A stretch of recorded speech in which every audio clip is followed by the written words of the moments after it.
we all have to understand that we have a heroin problem today because of the prescription opioid problem that we'd had over the past 15, 20 years. There's no question that our best, strongest pain medicines are the opioids. Carteret County knows the opioid epidemic. We're on the front lines with this, and we saw this epidemic and the problems as it was coming about.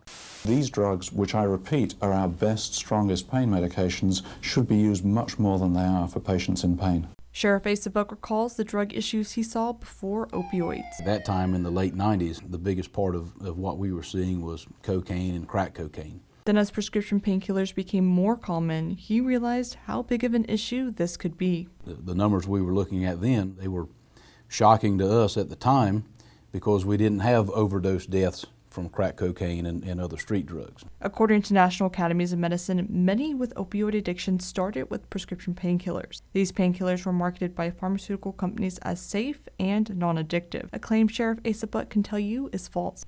A lot of people who are sitting in this jail today are here because of their addiction issues.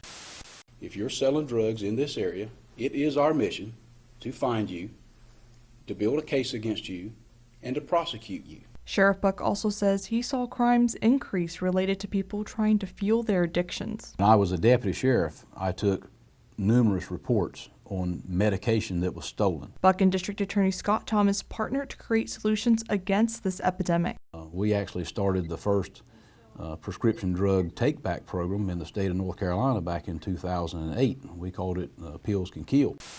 Officers say the operation helped get opium, heroin, cocaine, and illegal prescription drugs off the streets. Around the same time, they focused on education and prevention efforts. We would do these things years ago, and you'd have as many as 4 or 5 people there. People just didn't realize it was a problem. Over the course of the years, they've continued their partnership. It's to the benefit of everyone that if someone runs afoul of the law, that we try to give them the tools to turn their life back around so that they don't have to come back to court. They don't have to be rearrested. The district attorney says they try to give a second chance to first-time offenders. And part of that includes pretrial programs working with our sheriffs and their county jails to provide for bond modifications so that offenders who are charged can go participate in inpatient treatment if necessary over a long period of time or outpatient treatment. And the problem doesn't impact just the addict. It also impacts extended family members. Oftentimes we'll have parents and grandparents who will come to us and say, what can you do to help us?